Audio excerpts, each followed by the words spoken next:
Assalamualaikum warahmatullahi wabarakatuh. Selamat pagi teman-teman dimanapun teman-teman berada. Sebelum kita mulai perkuliahan hari ini, untuk kelancarannya marilah kita berdoa terlebih dahulu. Berdoa dimulai.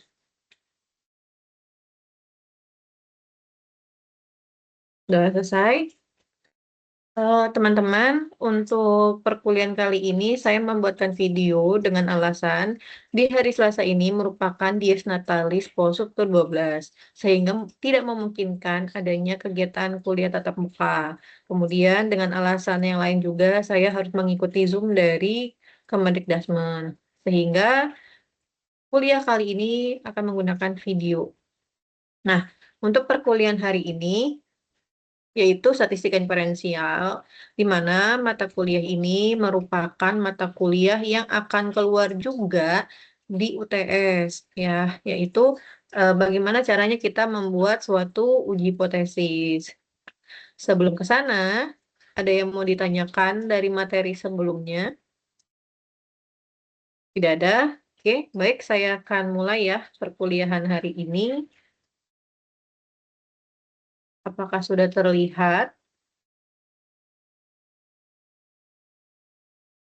Bentar ya, saya ganti dulu.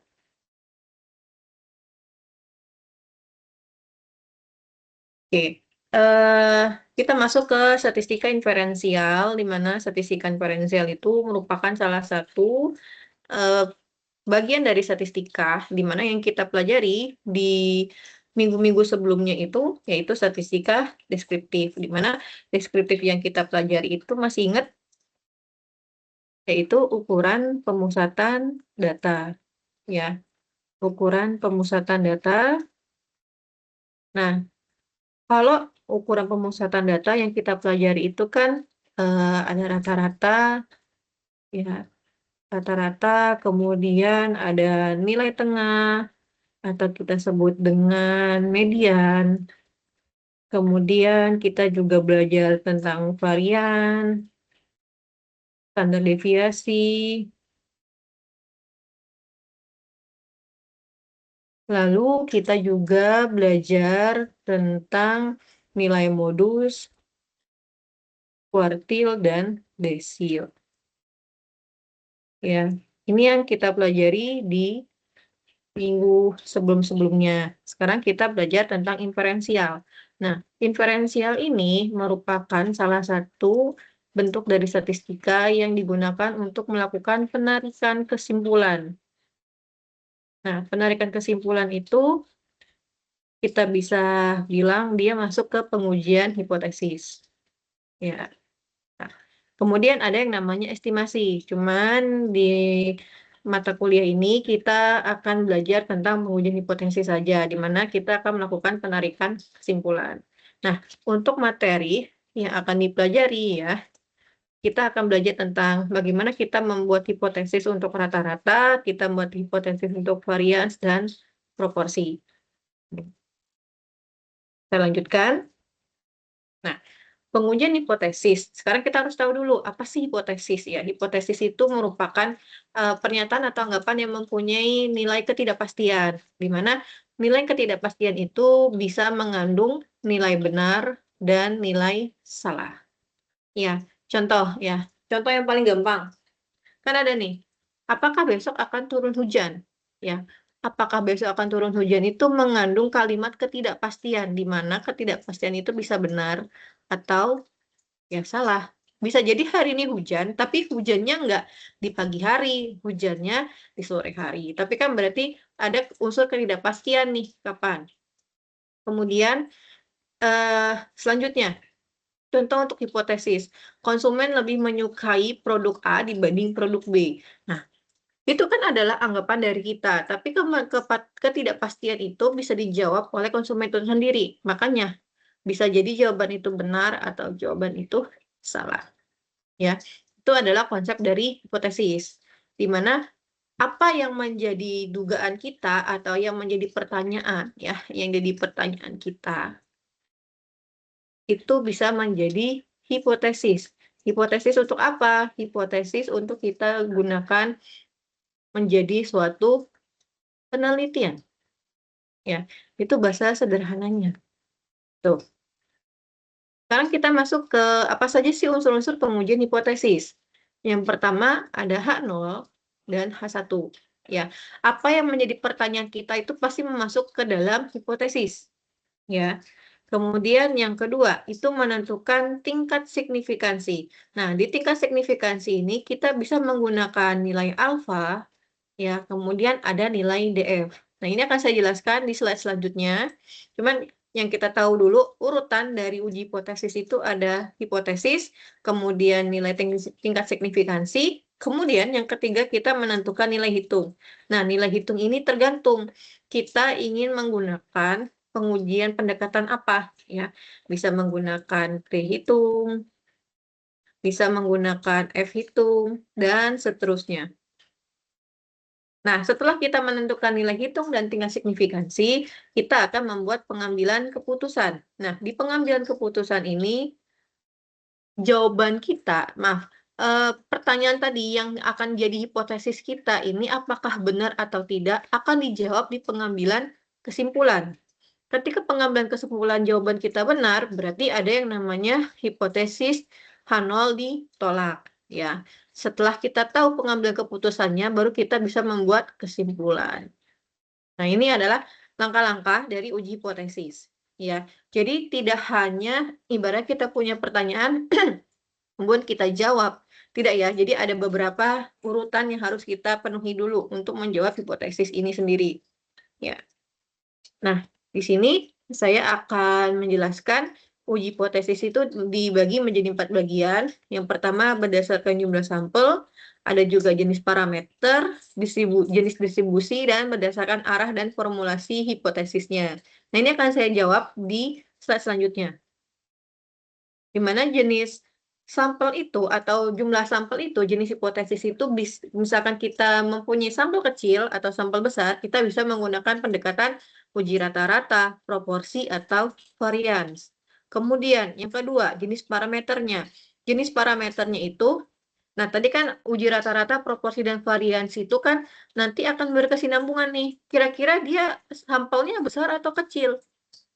Kalau dia sampel besar, kita bisa menggunakan pendekatan apa. Kemudian kalau sampel kecil, kita bisa menggunakan pendekatan apa. Nah, sampel besar atau sampel kecil itu, bagi teman-teman yang belum paham, ingat ya, sampel itu N kecil. Berarti sampel besar itu ketika N-nya lebih dari 30. Untuk sampel kecil itu N-nya kurang dari 30. Karena N lebih besar sama dengan itu lebih besar ya. Berarti sampel besar ini merupakan sampel di mana nilainya itu 30 ke atas. Tapi kalau nilai 30 ke bawah, 29 sampai ke 1, nah itu menggunakan sampel kecil. Ingat ya, itu jenis parameternya. Kemudian ada jenis distribusi. Jenis distribusi itu yang akan dipelajari ya. Selain ini, ada T-student yang sering digunakan untuk sampel kecil, ada uji Z, ini ketika sampel besar, ini adalah chi-square, ya, atau kita sebut chi-square, ini adalah chi-square. Kemudian ada uji F. Kemudian arah dan bentuk formulasi. Di dalam jenis hipotesis itu ada 3 jenis hipotesis. Yang pertama, sisi kiri, ada sisi kanan, dan 2 sisi. Ini untuk apa? Nanti akan saya jelaskan setelah ini. Baik, kita lanjutkan. Yang pertama, kita akan membahas dulu unsur pengujian hipotesis. Tadi kan ada beberapa langkah ya untuk hipotesis. Yang pertama itu kita menentukan H0 dan H1. Nah, dari H0 dan H1 ini, ya, akan saya jelaskan, untuk H1 itu, dia merupakan pertanyaan, ya, pertanyaan atau dugaan yang akan kita amati. Jadi kalau teman-teman ada pertanyaan nih ya, ada pertanyaan misalkan, apakah saya menggunakan sampel sebanyak 30 untuk menguji pupuk B itu lebih baik dibanding saya menggunakan 10 sampel untuk pupuk B. Nah, ini adalah pertanyaan kita yang akan kita amati atau kita uji. Nah, ini adalah H1 atau H alternatif. Sedangkan untuk H0 itu merupakan kebalikan dari pertanyaan kita. Ya, ini bisa dari kebalikan atau bisa disebut penelitian terdahulu yang pernah diuji. Misalkan ya,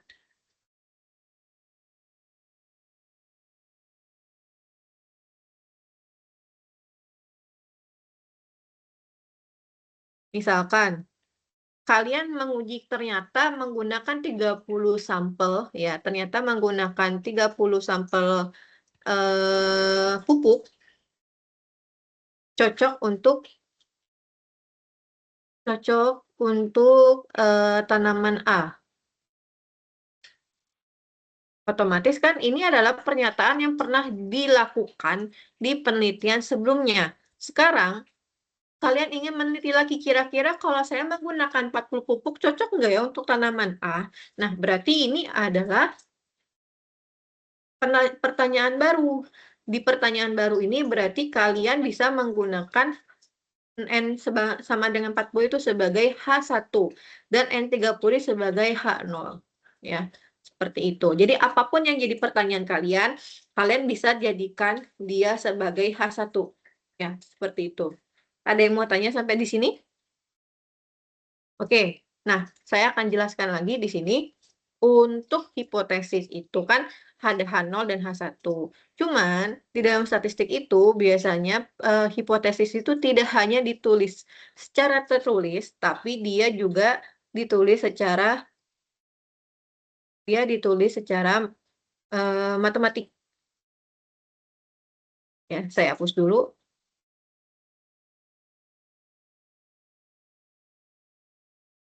Nah, contohnya seperti ini. Hipotesis itu kan ketika kalian paham dulu ya konsepnya.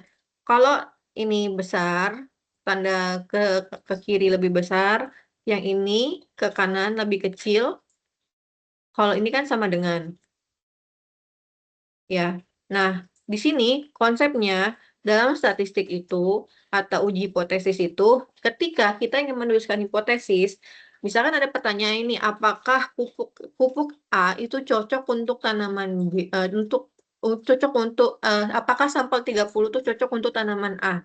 Nah, cocok itu kan tidak ada imbuhan untuk meletakkan sama dengan atau maaf, untuk 30 itu kan tidak ada mengandung nilai lebih besar atau nilai lebih kecil. Sehingga kita bisa mengatakan dia itu masuk ke sama dengan. Contoh lagi ya di sini. Misalkan apakah pupuk sebanyak 30 itu tidak lebih baik dibanding pupuk sebanyak 40? Berarti kan tidak lebih baik. Tidak lebih baik itu kan berarti tidak kurang. Berarti kita bisa menuliskan N sama dengan 30 tidak lebih baik dibanding 40. Ya, berarti di sini yang jadi highlight-nya itu adalah penulisan secara matematis. Di mana misalkan lebih besar atau sama dengan K. Ya, lebih besar atau sama dengan K. Berarti kan kalau dia lebih besar, berarti dia masuk ke lebih besar sama dengan. Atau yang kedua, sedikitnya K. Sedikitnya K. Kalau sedikitnya K, berarti kita bisa menuliskan kurang dari K. Ini. Ya. Tidak kurang dari K, tidak kurang dari K. Berarti kan dia masuk lebih besar dari sini. Ya. Kemudian ada penulisan yang kedua. Paling banyak dari K. Paling banyak dari K. Ini ya. Paling banyak dari K. Berarti kita bisa menuliskan paling banyak. Berarti nilainya ada di H1 ini. Jadi tergantung konteks. Ya, misalkan apakah menggunakan pupuk sebanyak 70 itu lebih besar kandungannya dibanding pupuk sebanyak 100. Nah, berarti kan kalau lebih banyak kita bisa menuliskan dia lebih besar. Nah, kemudian yang ketiga itu untuk penulisan hipotesis itu ketika ditulis sama dengan K. Berarti kalau sama dengan K, kita bisa menuliskan sama dengan kalau K itu kan yang di sini, K itu tidak mengandung nilai tidak kecil atau tidak besar, berarti dia sama dengan ya. Berarti kita bisa menuliskan dia dengan sama dengan K tepat K. Tepat K itu juga sama dengan. Kemudian di sini tidak sama dengan K. Tidak sama dengan K itu berarti kan berbeda ya, berbeda. Kalau berbeda berarti dia tidak sama dengan. Nah, sama seperti ini, tidak sama dengan berbeda ini sama, ini tidak sama dengan bukan K. Bukan. Kalau bukan juga dia tidak sama ya. Berarti dia masuk ke tidak sama dengan. Nah, ini adalah penulisan hipotesis. Kemudian yang ingin saya jelaskan lagi, apakah hipotesis ini boleh Bu kita tulis secara tertulis? Boleh. Ya, maksudnya tertulis kalimat ya. Tapi kan itu agak panjang. Makanya kadang ada di buku-buku itu menuliskan secara ilmiah. Misalkan mu1 sama dengan mu2, mu3, dan mu4. Nah, ini kan lebih ringkas dibanding kita harus menuliskan mu1 sama dengan mu2 sama dengan mu3 sama dengan mu4 ya, kayak gitu. Nah, mungkin teman-teman masih agak bingung nih karena masih hipotesis nih. Nanti akan saya jelaskan lagi di slide selanjutnya sampai akhir. Nah, tadi kan kita belajar tentang bagaimana pengujian hipotesis itu sendiri ya. Nah, di pengujian hipotesis itu ada dua tipe ya. Satu arah ya. Satu arah dan hipotesis dua arah ya. Ingat ada satu arah dan dua arah. Di mana satu arah ini terbagi menjadi dua. Ada sisi kiri dan sisi kanan ya. Nah, untuk sisi kiri itu dilihat dari mana? Jadi kan kita punya pertanyaan yang tadi ya, Pertanyaannya itu berarti ketika dia sisi kiri yang kita lihat itu ketika dia mengandung lebih kecil, berarti dia masuk ke sisi kiri lebih kecil. Di sini kita lihatnya, yang saya tandain di sini, ini adalah lebih kecil, ya. Kemudian sisi kanan, ketika dia sisi kanan, berarti H1-nya harus lebih besar. Di sini ya.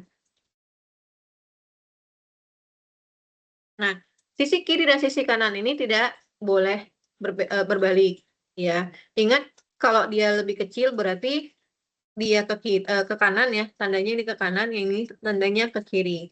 Kemudian misalkan dua arah ya, untuk hipotesis dua arah ini bisa dia tidak sama dengan atau sama dengan. Boleh H0-nya itu menjadi tidak sama dengan, boleh H1-nya tidak sama dengan, atau kebalikannya. Yang jelas ketika ada mengandung keduanya sama dengan dan tidak sama dengan, berarti dia masuk ke dua arah. Tapi misalkan Bu, ada nih, dia tuh penulisannya seperti ini, theta lebih besar dari theta 0, kemudian theta tidak sama dengan theta 0. Dia sisi apa Bu ini? Otomatis kan yang kita lihat kan ada di H1, berarti dia masuk ke dua sisi. Ya, kayak gitu. Contoh ya. Nah, sekarang bagaimana kita membuat uji hipotesis mengenai susu kotak? Nah, di mana ini susu kotaknya itu sebanyak 250 mili. Apakah benar? Sekarang kita buat hipotesis untuk satu arah dulu. Ketika hipotesisnya itu susu kotak kurang dari 250 mili. Berarti bagaimana kita menuliskannya? Berarti kan isi susu kurang dari 250 mili. Ini adalah nilai H1-nya. Seperti yang ada di sini nih. Yang di atas. Nah, H1 isi susu kurang dari 250 mili. Ya. Kemudian, ketika susu kotak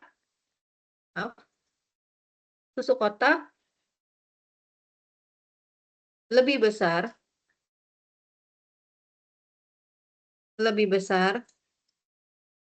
dari 250 mili.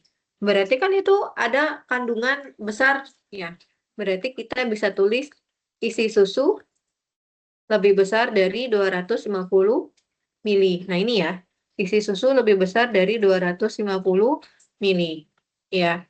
Kemudian yang ketiga, sekarang kita masuk ke dua arah. Nah, di dua arah itu kan berarti contoh kalau di sini susu kotak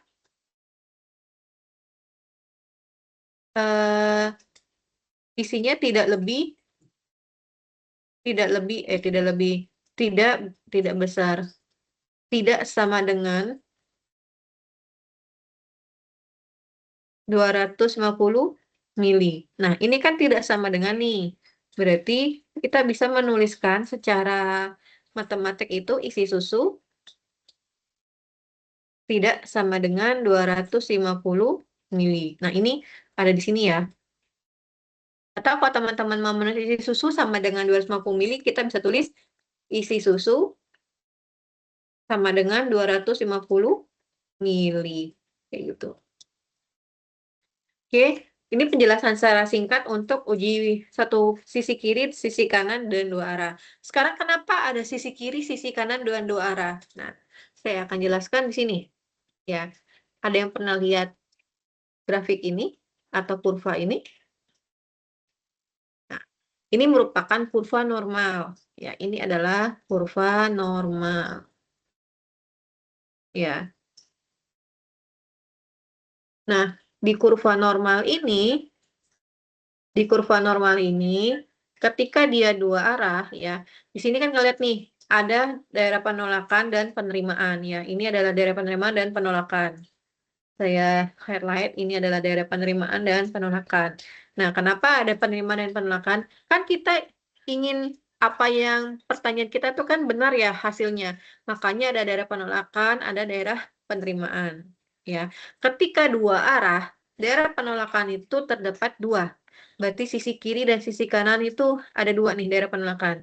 Tapi ketika misalkan daerah penolakan kita sudah tidak diterima, berarti dia masuk ke 1 min alfa. Ya, kenapa dua arah? Karena daerah penolakannya ada dua. Ya.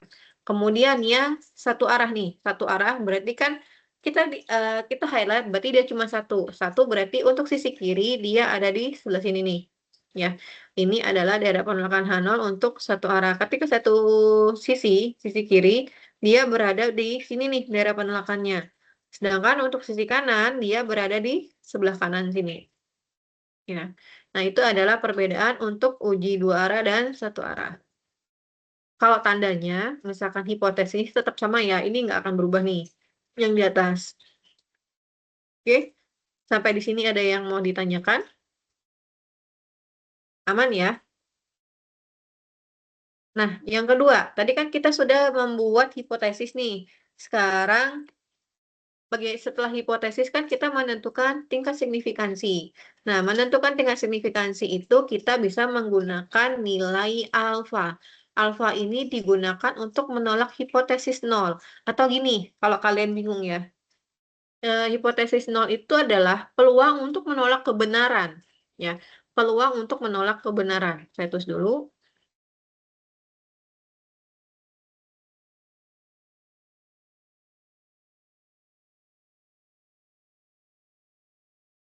Atau kita sebut dengan alfa, di mana gini, misalkan kita kan pengen pernyataan kita itu benar, jawaban pertanyaan kita tuh benar. Misalkan hari ini nih hujan nih, bener nih hari ini hujan.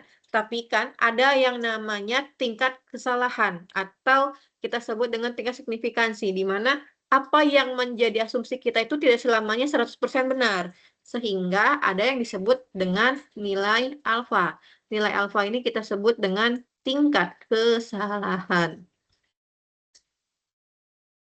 Jadi peluang untuk menolak apa yang jadi pertanyaan kita. Di mana nanti di tingkat signifikansi itu ada dua. Ya, ada dua jenis. Yang pertama itu ada tipe 1, kemudian ada tipe 2. Ya. Untuk tipe 1 itu, ya, kalian lihat dari sebelah kanan ke sebelah kiri, tipe 1 itu adalah di mana tipe 1 kan di sini nih. Tipe 1 merupakan reject H0. Reject H0 ini kita sebut dengan tolak H0. Ya, tolak H0. Tolak H0 itu artinya null hipotesis itu ditolak ketika pertanyaan kita itu bernilai benar jawabannya. Ya, ini jawabannya benar.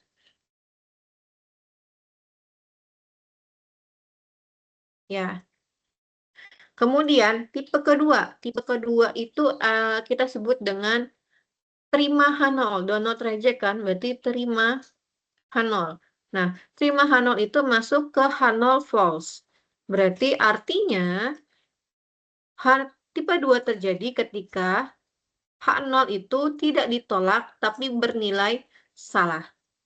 Ya, jadi ketika pertanyaan kita itu ingin benar, kita harus melakukan penolakan H0, ya, berarti di reject H0, gitu.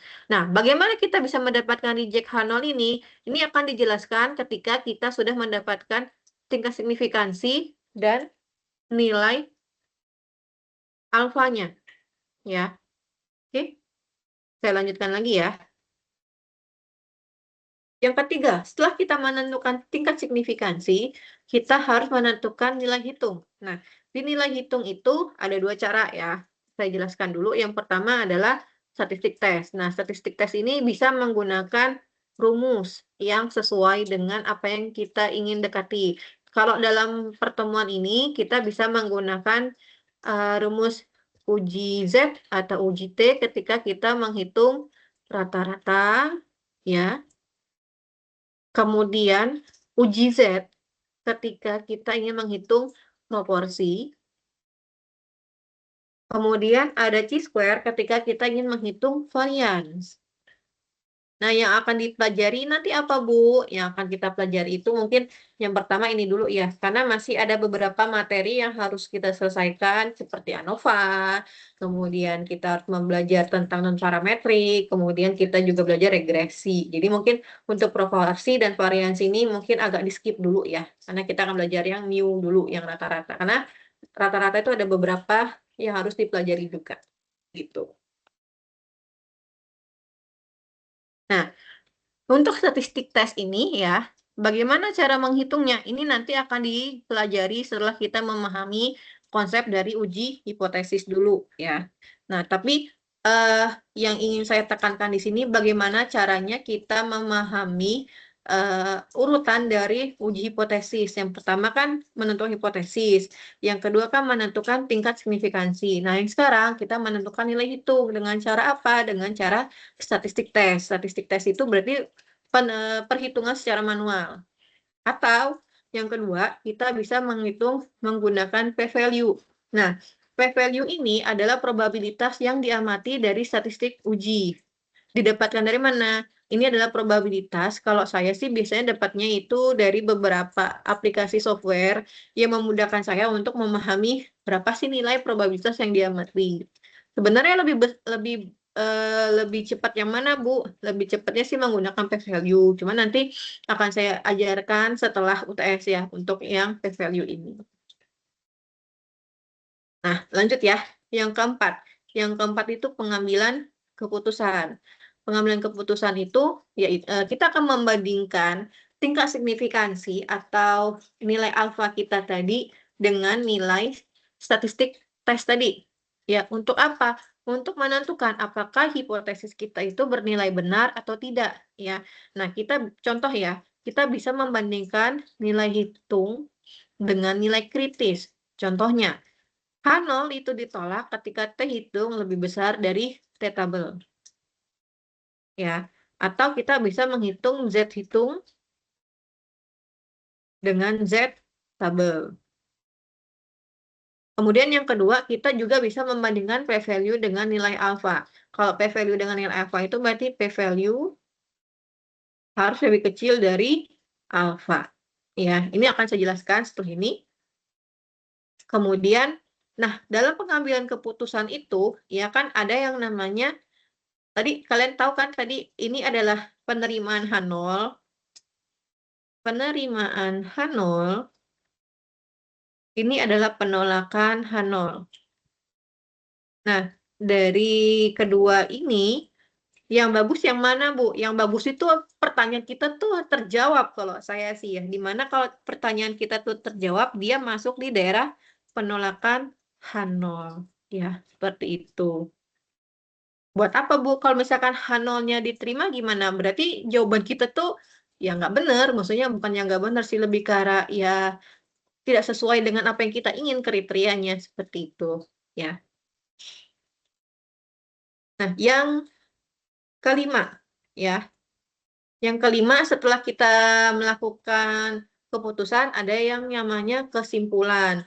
Nah, di kesimpulan ini berarti didapatkan dari daerah keputusan tadi. Ketika H0 ditolak, berarti pertanyaan kita atau hipotesis kita tadi bisa bernilai benar. Ketika hipotesisnya diterima, berarti bisa jadi pertanyaan kita itu salah.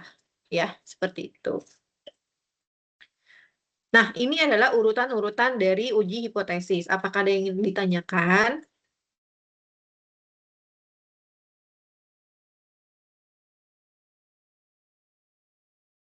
Oke, kalau tidak ada, saya lanjutkan ya. Di sini ada beberapa contoh untuk membuat hipotesis nih, ya. Nah, di sini contoh satu, menurut seorang ahli sosial kependudukan, rata-rata pengeluaran penduduk desa kurang dari 3 juta. Apakah itu benar? Nah, sekarang kan benar nggak nih asumsi atau pertanyaan dari nomor satu ini? Nah, rata-rata pengeluaran penduduk desa itu kurang dari 3 juta. Bagaimana kita menuliskan hipotesisnya? Yang pertama, kita tulis dulu pertanyaannya kan adalah rata-rata pengeluaran penduduk desa kurang dari 3 juta. Berarti rata-rata itu kalau di statistik itu kita tuliskan mu. Ya, kita tuliskan mu. Nah, di mu ini kita tulis berarti kurang dari. Berarti mu kurang dari 3 juta. Kenapa mu kurang dari 3 juta? Mu ini mewakili rata-rata, ya. Mewakili rata-rata, kurang dari itu kita tulis menjadi nilai lebih kecil, ya, lebih kecil. 3 juta, ya 3 juta sih tetap. Nah, hasilnya itu kan berarti mu kurang dari 3 juta. Apakah dia masuk sisi kiri atau sisi kanan? Karena di sini dia tandanya ke kanan, ya, ke kanan. Kalau kita tuliskan dia itu jadi K, berarti dia lebih kecil kan? Otomatis dia masuk ke sisi kiri. Ya, satu arah sisi kiri. Nah, untuk hipotesis nolnya kita bisa tulis kebalikan dari yang lebih besar, lebih kecil, yaitu mu lebih besar dari 3 juta. Ada yang ingin ditanyakan sampai di sini? Aman ya? Oke. Saya masuk lagi. Menurut seorang dokter paru-paru, proporsi terkena paru-paru akibat merokok lebih dari 30%. Berarti kan yang kita highlight itu, pertanyaannya itu proporsi yang terkena paru-paru akibat merokok lebih dari 30%. Berarti kalau ini tentang proporsi, berarti kita tulis tentang dengan P. Ya. Sekarang apa yang ditanyakan? Proporsi yang terkena paru-paru itu lebih dari. Berarti kan lebih dari itu kalau tadi yang lebih kecil itu ke kanan, kalau lebih dari itu lebih ke kiri ya tulisannya. Berarti H1-nya bisa kita tulis P lebih besar dari 30. P ini mewakili proporsi, ya. Lebih besar ini mewakili lebih dari, yang pertanyaan ini 30% mewakili dari 30% itu sendiri. Nah, karena dia lebih besar, berarti dia masuk ke sisi kanan. Ya. Nah, untuk H0-nya itu P lebih kecil dari 30%. Itu adalah kebalikan dari pertanyaan dari H1. Ya. Sampai sini ada yang mau ditanyakan? Aman ya? Nah, sekarang kita masuk yang kedua nih. Menurut sebuah artikel, rata-rata jantung berdetak sebanyak 60 kali per menit. Apakah itu benar? Nah, di sini yang ditanya itu bagaimana kita membuat hipotesisnya. Ya, dituliskan rata-rata jantung berdetak sebanyak 60 kali per menit. Berarti kalau rata-rata jantung, rata-rata itu kita tulis dengan mu. Ya, sebanyak di sini. Apakah dia mempunyai atensi atau dia mempunyai nilai lebih kecil atau lebih besar? Tidak ada kan? Berarti kalau sebanyak itu berarti kita bisa tulis dengan sama dengan 60 atau bisa ditulis mu sama dengan 60. Mu ini merupakan perwakilan dari rata-rata, ya. Ini rata-rata sama dengan ya sebanyak tadi ya, sama dengan ini adalah sebanyak kemudian 60 ya 60 kali per menit.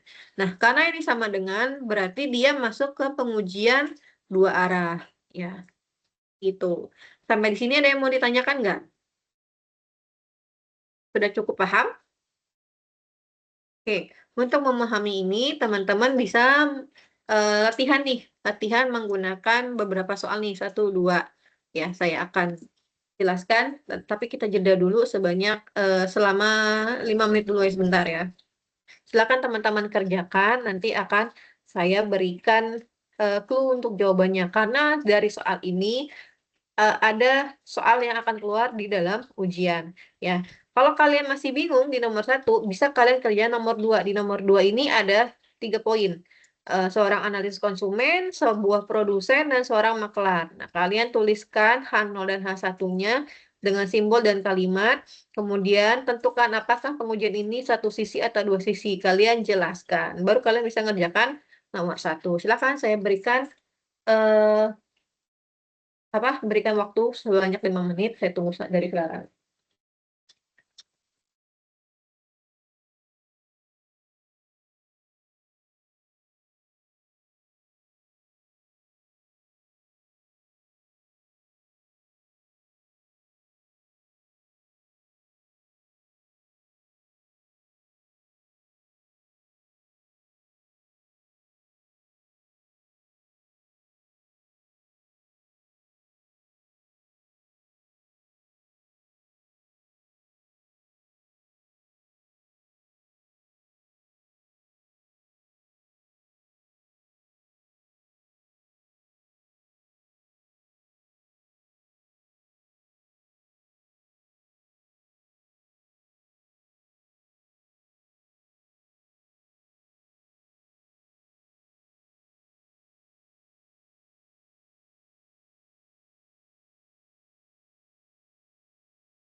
Oke, teman-teman, kita bahas ya satu-satu.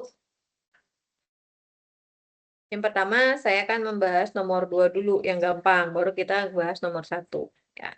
Di nomor 2, itu kan ada 3 soal tuh, ya, karena tidak bisa memilih yang maju, jadi saya yang nuliskan dulu, ya. Di sini, seorang analis konsumen maaf. Seorang analis konsumen melaporkan bahwa rata-rata umur dari jenis mobil tertentu baterai tidak 74 bulan, ya, tidak 74 bulan. Berarti, kita tulis hipotesis seperti apa tuh untuk nomor 2. Di nomor 2 itu hipotesisnya bisa kita tulis ya, yang A dulu nih, yang nomor 1. Berarti H0, H1, saya tulis di sini aja kali ya. Yang nomor 2, untuk poin 1, H0, H1, berarti, oke, bentar maaf. Seorang analis, rata-rata mobil jenis tertentu tidak 74 bulan, berarti rata-rata baterai mobil tidak 74. Tidak itu kan berarti tidak ada mengandung kalimat lebih besar atau lebih kecil ya, berarti tidak sama dengan 74. Ya, seperti ini. Nah, atau kita tulis, rata-rata baterai tidak 74 bulan. Kemudian untuk H0-nya berarti mu sama dengan 74, di mana kita tulis rata-rata baterai sama dengan 74 bulan. Nah, karena dia tidak sama dengan dan sama dengan, berarti dia masuk ke dua sisi. Ya, ini dua sisi, di mana dia merupakan sisi tidak sama dengan dan sama dengan. Ya, terus yang kedua kita lihat pertanyaannya. Sebuah produsen elektronik menerbitkan varian umur sistem home theater kurang dari atau sama dengan 2,7. Berarti dia berbicara tentang varian. Varian kurang dari atau sama dengan 2,7. Berarti bisa kita tulis H0, H1 kan varian ya. Masih ingat kan ya, kalau varian itu kita bisa menggunakan sigma kuadrat tidak kurang tidak kurang dari sama dengan, berarti tidak kurang dari sama dengan 2,7. Di sini bisa kita tulis sigma kuadrat lebih besar dari 2,7. Ya. Nah, ini masuk sisi apa? Nah, ini merupakan sisi, karena dia lebih kecil, berarti dia, ini kan kecil nih, berarti dia sisi kiri. Ya. Nah, yang ketiga,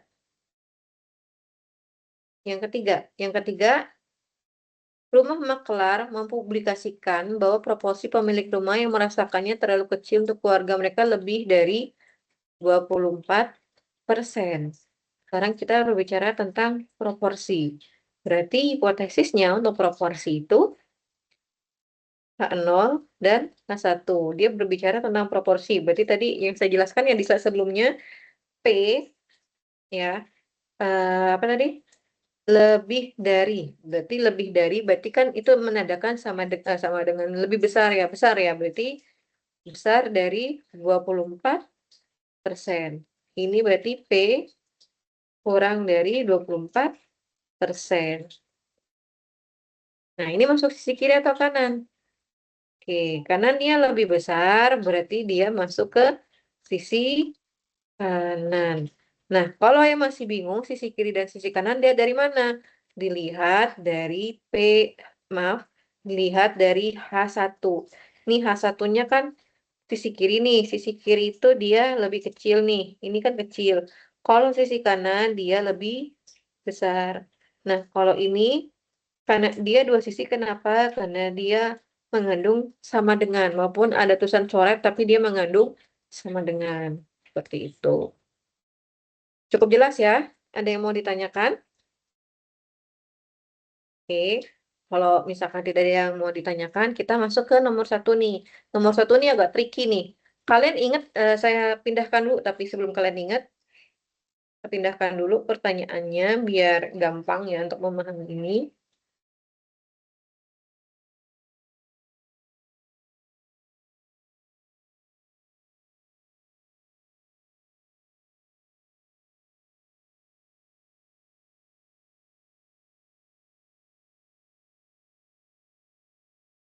Nah, di sini nomor satu.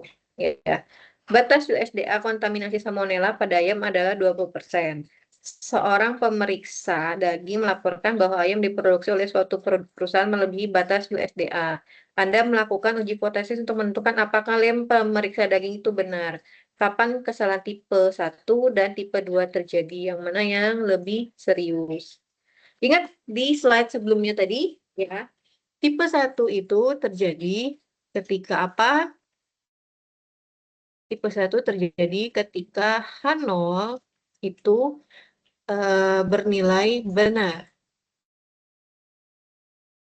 Bernilai benar. Atau pertanyaan kita sesuai ini. Ya. Kemudian tipe 2 terjadi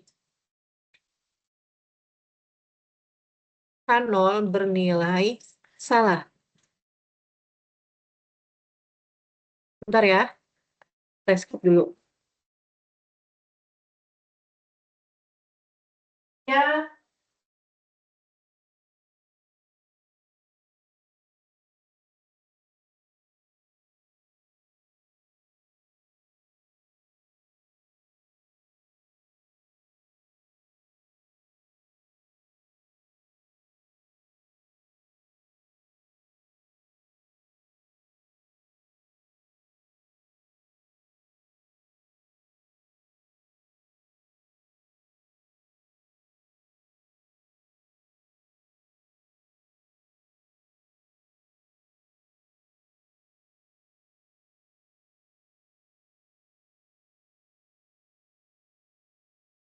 Oke, saya lanjutkan lagi ya. Nah, di sini kesalahan tipe 1 terjadi ketika H0 bernilai benar dan tipe 2 itu terjadi ketika H0 itu bernilai salah. Nah, sekarang kita kembali ke pertanyaan. Batas USDA kontaminasi salmonella pada ayam adalah 20%. Ya. Seorang pemeriksa daging melaporkan bahwa ayam diproduksi oleh suatu perusahaan lebih dari batas USDA. Berarti batas salmonella, ya, batas salmonella itu hanya 20%. Ya, ini batasnya sama dengan 20%. Nah, dia memeriksa perusahaan ayam, ya, perusahaan ayam itu ternyata perusahaan ayam melebihi batas USDA. Ini kan batas USDA nih. Berarti perusahaan ayam itu kandungan salmonellanya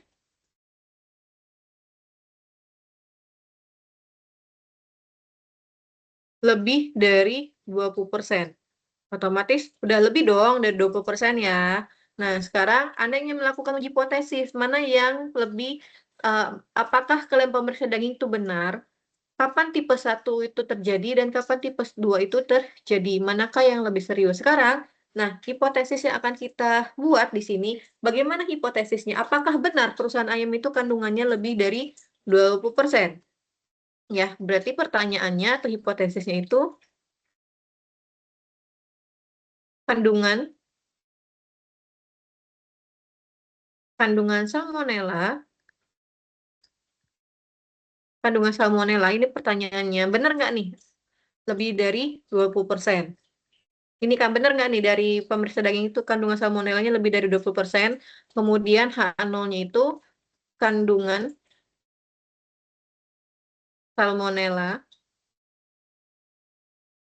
kurang dari 20%. Kenapa saya membuat hipotesis seperti ini? Karena kan dari soal itu seorang pemeriksa daging melaporkan bahwa ayam yang diproduksi oleh suatu perusahaan melebihi batas USDA. Nah, benar nggak nih kalau perusahaan itu benar-benar melebihi batas USDA? Nah, itu yang jadi pertanyaan kita, apakah benar? Ah, itu akan kita uji di hipotesis. Nah, berarti pertanyaan yang akan saya tambahkan atau yang akan saya uji itu berarti H1-nya kandungan salmonella lebih besar dari 20%. Itu adalah pertanyaan dari pertanyaan yang saya ajukan, maksudnya kayak gitu. Pertanyaan yang diajukan.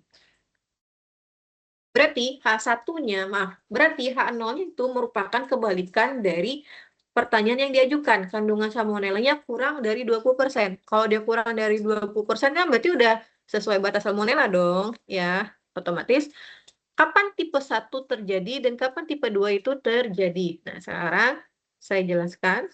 Nah, tadi ingat ya, tipe 1 terjadi ketika H0 bernilai benar. Nah, di tipe 1 di tipe 1 dan tipe 2 itu kan ada yang namanya H0 ditolak, ya. H0 ditolak dan H0 diterima. Ya, ya. H0 ditolak dan H0 diterima. Ada kan yang rejected dan do not rejected, ya. Ini kita tulis rejected. Terus ini don't rejected. Maaf. Otomatis, nah, H0 ditolak itu berarti kalau tipe 1 terjadi ketika H0 bernilai benar. H0 bernilai benar itu ketika H0 ditolak.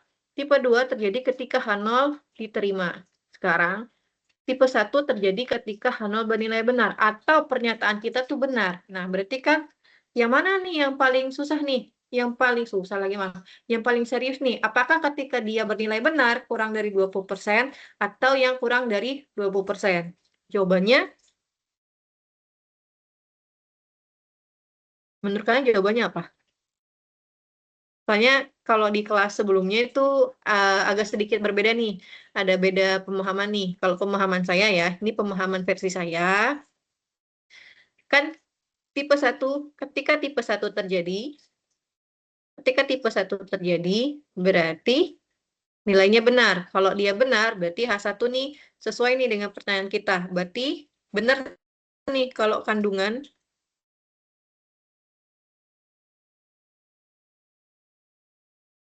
salmonella lebih dari 20%. Ya, itu tipe 1 tuh.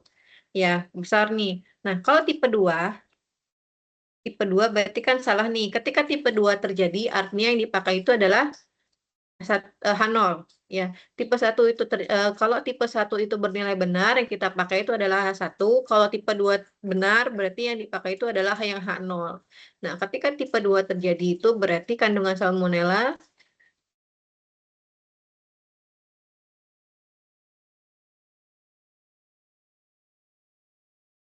yang mana yang paling bahaya menurut kalian?